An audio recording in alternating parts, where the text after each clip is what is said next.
আজকে আমি বানাবো আমার 6 মাসের বেবির জন্য হোমমেড সেরেলাক। তো আমি এই সেরেলাকে কি দিই সেগুলোই তোমাদের সাথে শেয়ার করলাম। সবার ফার্স্টে দিয়েছি দেখো কিছুটা আমন্ড, কাজু, আখরুট, চিরা আর মাখানা।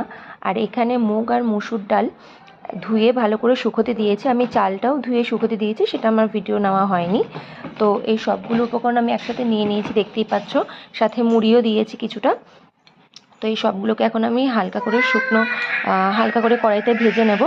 ফার্স্টে চিরা আর মুড়িটাকে আমি একসাথে ভেজে নিচ্ছি কড়াইতে। আর আমি যবে থেকে ওকে সলিড শুরু করেছি, আমি বাড়িতে বানানো সেরেলাকটাই খাওয়াই। দোকানেরটা আমি আজ পর্যন্ত কিনে খাওয়াইনি। আমার বেবির বয়স 7 মাস এখন। দেখতেই পাচ্ছ চাল আর ডালগুলো আমি একসাথে করে ভেজে নিচ্ছি কড়াইতে।